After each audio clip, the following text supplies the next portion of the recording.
Throughout its history, America's leaders have echoed the mantra that it is a beacon of freedom and equality, that its actions abroad are based on democracy and morality, and that it's the greatest country on earth.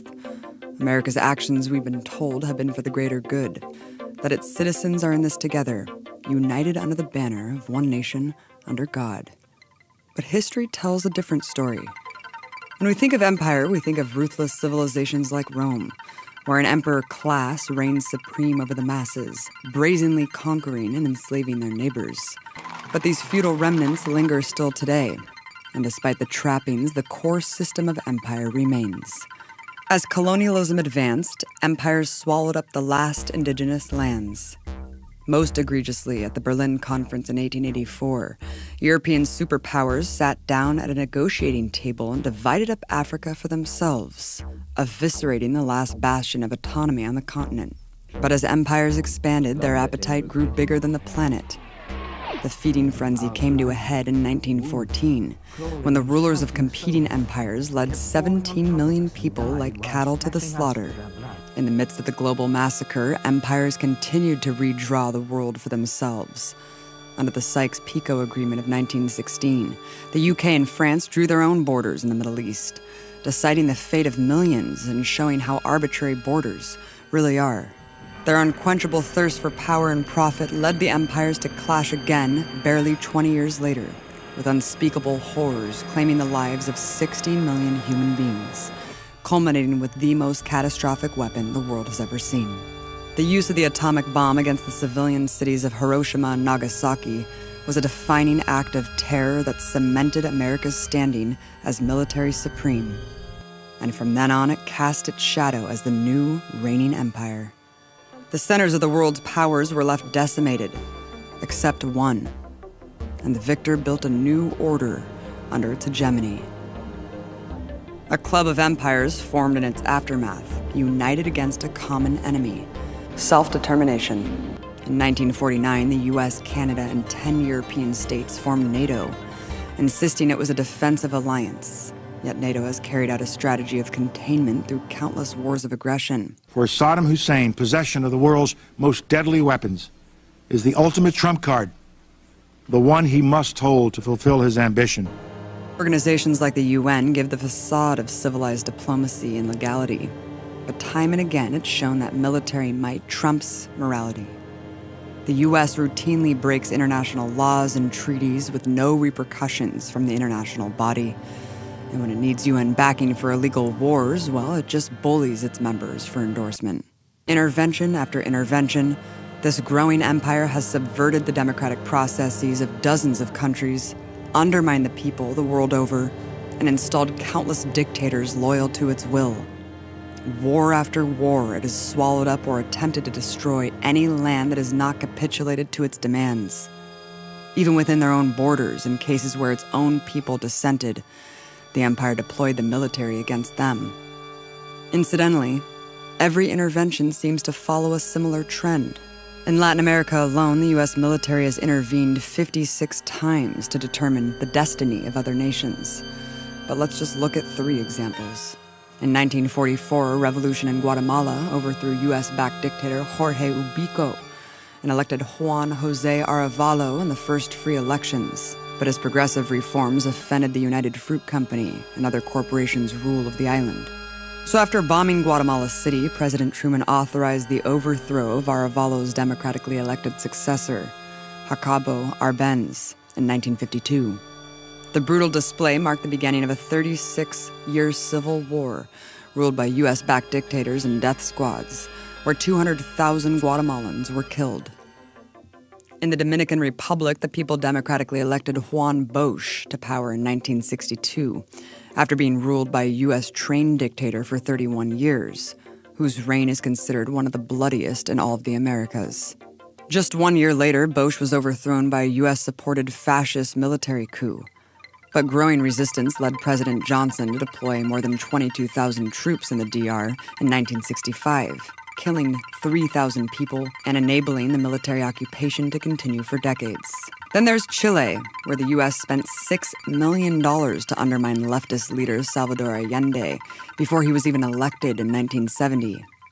A mass movement of people backing Allende's progressive reforms terrified the establishment, so a bloody CIA coup ensued, followed by a 17-year military dictatorship by the notoriously heinous Pinochet, who carried out a reign of terror, torturing 28,000, executing 2,279, and leaving countless disappeared.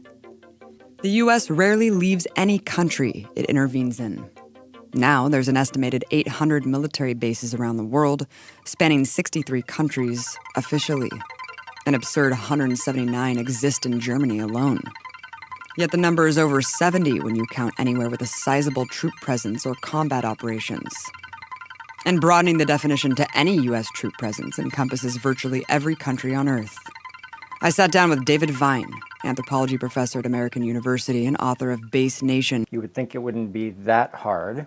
The Pentagon actually does put together a list every year, and by the Pentagon's count, there are 686 bases outside the 50 states in Washington, D.C. But in fact, the Pentagon doesn't know for sure how many bases it has abroad. Because increasingly, lily pads, these bases that are also referred to as cooperative security locations, are increasingly popular among military leaders and military officials, Pentagon officials more broadly. And they are specifically designed often to obscure the presence of the United States in countries that, where if it was known that the United States base was present, they would face wide opposition. So they're a troubling development in my mind because often lily pads are portrayed as very small, just a lily pad. And one of the clear patterns of our base network overseas is that once a base is in place, they have a tendency to expand dramatically in some cases. So a base that might be portrayed as small and quite limited in a matter of years or decades can become a billion-dollar base. The Americans are told, as you just mentioned, that these bases are needed to protect our national security interests. You argue the opposite is true in your book through extensive research. Why? I think it's a claim that has been made since the beginning of the Cold War, and the entire strategy is, in my mind, an outdated one. People have not been forced to defend the argument that these bases overseas are necessary to defend the United States and to ensure global peace. These bases all too often are actually increasing military tensions. I think it's worth considering for people in the United States how we would feel with a foreign base on our soil or a single foreign base anywhere near the borders of the United States. You've made several case studies in your book just about the way militarism affects communities, not just the way it threatens U.S. national security and maybe American citizens, but all the cultures around the world that are being undermined by militaristic presence there.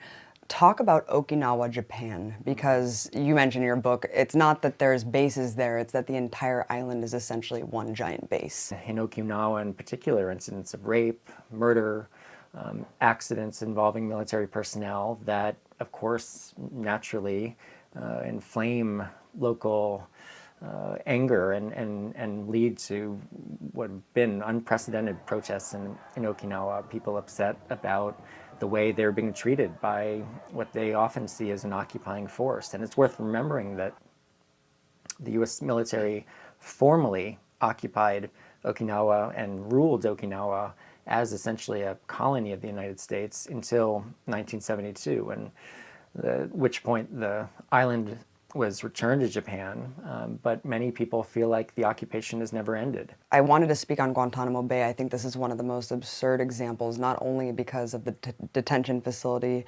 infamously.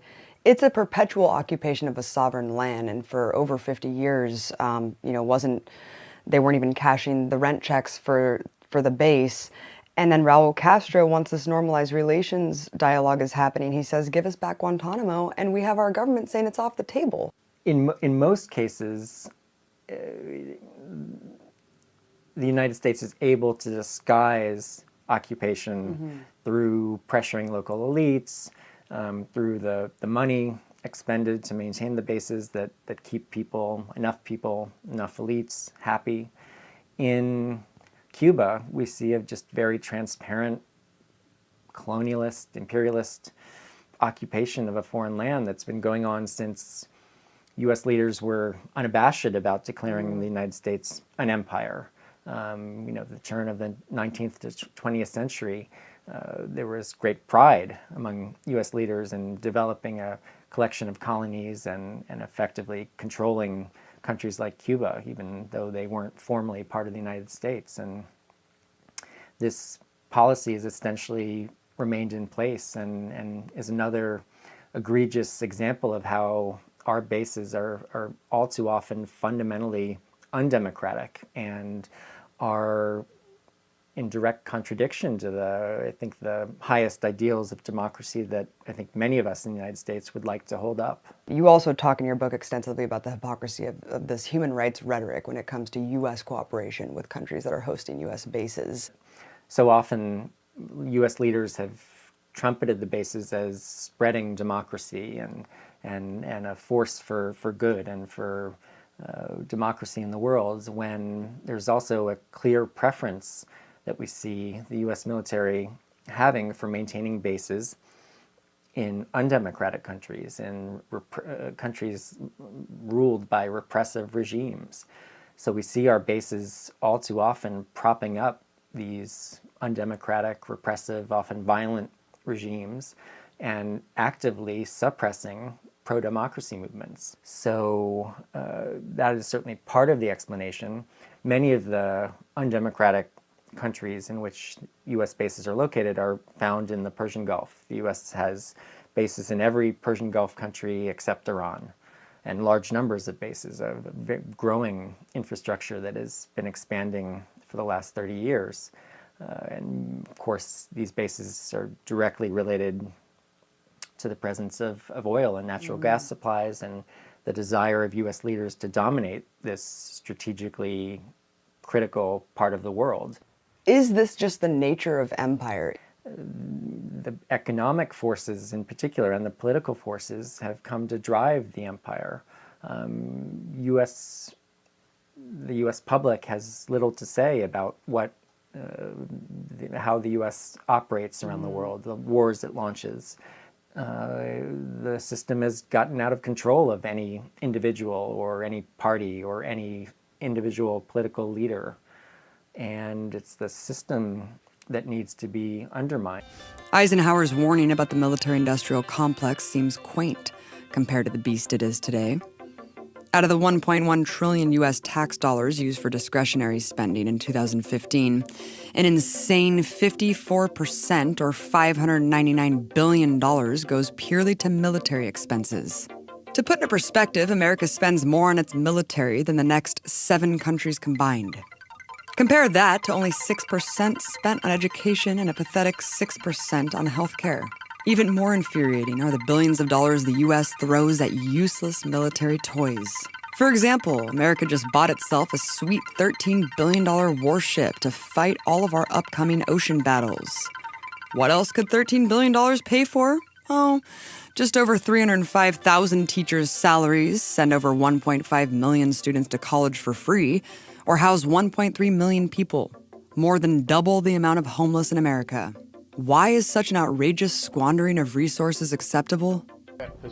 Because the empire has also installed a propaganda arm to propagate a culture of fear and militarism. But even with the corporate media at its whim, people see through the lies. Ben Griffin, a former British Special Forces soldier, talks about the fantasies versus realities of war. We were attacking families in their homes at night, taking away their men to be tortured in prison. And this was the opposite of what I'd been taught was the job of a British soldier. So when I was a kid, all the films and the comic books and the stories were about us as the good guys and the Germans and the Japanese as the bad guys. Very simplistic, but it was the Germans that captured the Jews and carried out a genocide on the Jews. It was the Japanese who treated prisoners of war badly. But here we were in Iraq doing something that looked the same as that. And you talked about raiding homes, horrifying tactics that were being employed. What other things did you see on the ground that completely contradicted what the establishment was telling the world what was going on? Yeah, I suppose my overall impression of Baghdad and the area around it at the time was this was a gold rush period. There were lots of civilian contractors, Western people, all rushing about, and it seemed like there was a lot of money to be made. And, you know, I don't think that sense of that there was a theft going on, that there was something being taken there, really translated back home. You know, I often think of the coffins that came back from Afghanistan and Iraq and were solemnly taken off with the flag off the back of the 𝑐-130 transport plane. And they kind of gave the impression that there was a body inside, you know, like a full body, you know, almost asleep. When actually, you know, if we look at the realities of modern warfare and the effects of improvised explosive devices, some of those coffins didn't have anything inside them. Some of them had bits and pieces inside them. And, you know, when we hide the true nature of warfare, we set up our next generation to follow down that path, you know, and follow those lies and become involved in military occupations and military invasions. When you hear just the term empire and you see that, you know, you were working British special forces and you see the American hegemon, I mean, how do you think this partnership works to kind of carry out the empire? I think there's a lot of self-interest involved in that. So America, you know, is expanding its empire, and Britain has worked out in its own self-interest that the most profitable place to be is tucked in nice and close to the American eagle, because we get amazing benefits from that too, in all sorts of different ways. So I think that's the kind of relationship I like to think of as America as Nazi Germany, and we're Austria, you know. Yeah, that's how I see it. You know, it's interesting. I mean, in the past, Britain was kind of this unabashed empire, you know, just openly conquering, holding colonial subjects all over the world. Has that premise really changed today? I really think the American empire has kind of like taken the place of the British Empire, but they're doing it in a much different way. So rather than physically controlling it with like an imperial force and a bureaucracy, it's, you know, you put an American base in, you sell them some weapons, you get them to be kind of on your side, as it were, and then call in favours when they're required. Right. Yeah. Right. It's about dominating also the wealth of the whole area, and they're violent. You know, empires don't expand by knocking on their next door neighbour's door and saying, "Hey, do you want to be part of my empire? I'm gonna be in charge. You get to do what I tell you." It's always violent, and if we look at American foreign policy, it ticks all of those boxes. You know, you're fighting militarism now. You've dedicated your life, Ben. You know, you defected, you faced jail time, and now you're just touring around the world just speaking about the horrors of militarism and trying to stop it. Why? Why are you doing this? When we approached this cemetery, I automatically assumed that these would be soldiers killed in battle who had been returned. And I found out, actually, after speaking to Mike there, that these aren't soldiers killed in battle. These are people who've served in the military and died as civilians years later, but are then given this grand military funeral. And that's kind of peddling a myth to our children, you know, that a soldier is somehow more worthy than anyone else in society, and that you're going to be given this grand funeral. A lot of people within the peace movement will say, oh, you know, how many veterans are homeless? How many veterans have got PTSD? How many soldiers were killed? I like to look at the much bigger picture, which is how many homeless people are there now in Iraq? You know, how many Iraqis have got post-traumatic stress disorder? Right. How many orphans are there? How many people did we kill and maim? You know, because that's what the real issue is. It's what we've done to other people. You know, even though my imagination was captured at a young age by the military, I still joined voluntarily. I voluntarily went to Iraq. I voluntarily went to Afghanistan. Those people that we occupied, they didn't volunteer for any of this, you know. We set upon them like bullies. And people back home need to realise that. We need to try and help people to empathise with the people of Iraq, the people of Gaza, the people of Afghanistan, and get them to think, what would this be like if this was happening to me? How would I feel? Wasting tons of cash and causing mass human suffering aside, the war machine also regularly decimates the environment. In 2013, a U.S. warship tore through a protected marine and bird sanctuary in the Philippines, causing massive damage. In 2010, U.S. military construction of a base on the coast of Jeju Island, South Korea, threatened the fragile habitats of 9 of the world's 66 global geoparks. An astounding 600 U.S. military installations across pristine Alaskan landscapes have left a legacy of carcinogenic contamination. And this past summer, the Navy again began carrying out war games in the Gulf of Alaska, detonating tens of thousands of pounds of toxic munitions and unleashing untold damage to wildlife. Like days of old, the empire only unleashes its military to protect its own power and wealth. It uses it as a battering ram for its economic policies and deploys a transnational corporate capitalist power structure which prioritizes profit over the welfare of the planet. Through extortion and subjugation, organizations like the International Monetary Fund and the World Bank have created new forms of debt slavery and colonialism. All U.S. Marines learn about Major General Smedley Butler, who at the time of his death in 1940 was the most decorated Marine in U.S. history, winning 5 medals for heroism. But what Marines aren't told is that Butler became one of the most outspoken critics of U.S. militarism. He said, "War is just a racket. A racket is best described, I believe, as something that is not what it seems to the majority of the people. Only a small inside group knows what it's about.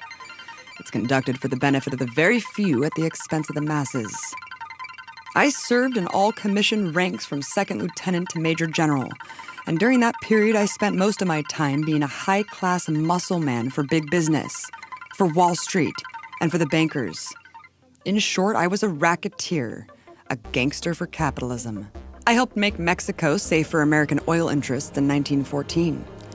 I helped make Haiti and Cuba a decent place for the National City Bank boys to collect revenues in. I helped in the raping of half a dozen Central American republics for the benefits of Wall Street. And I helped purify Nicaragua for the International Banking House of Brown Brothers. I brought light to the Dominican Republic for American sugar interests in 1916. In China, I helped to see it that Standard Oil went its way unmolested. 9/11 presented another golden opportunity for the empire. It exploited fear and tragedy to pillage resources across the Middle East. Its threat clear: conform to our rule or face destruction. At home, the empire ensured a permanent war economy by institutionalizing the collusion between government and big business. In 2008, the Government Accountability Office found that a startling 52 of the biggest defense contractors employed over 2,400 former generals, senior executives, and officers. A whopping 70% of the top generals who retired between 2009 and 2011 stepped directly into positions in the defense industry. Lobbying for war is even more blatant.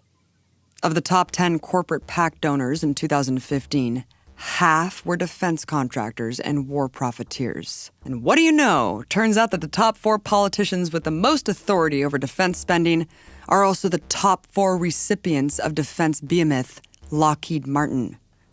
The bedrock of America is the myth of democracy, that somehow empire will dismantle itself if the right leaders are elected.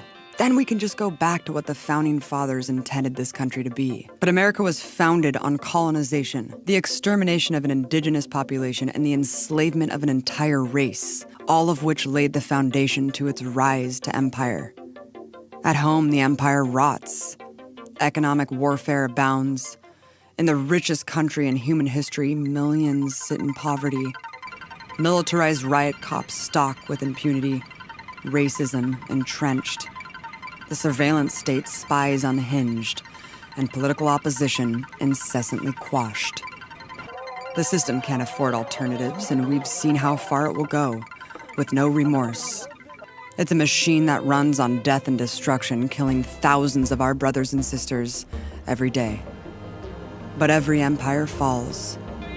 And the history of empire is the history of resistance to it, where people have won time and again against impossible odds to defeat their subjugation. A world dominated by U.S. hegemony and the corporate power structure it serves is cracking. And our digital age provides the great ability to build empathy, consciousness, and global solidarity. Information is power. We need to fight to unmask the empire every day in order to stop it. And every file here is a tool that will arm us in battle. Abby Martin, logging out.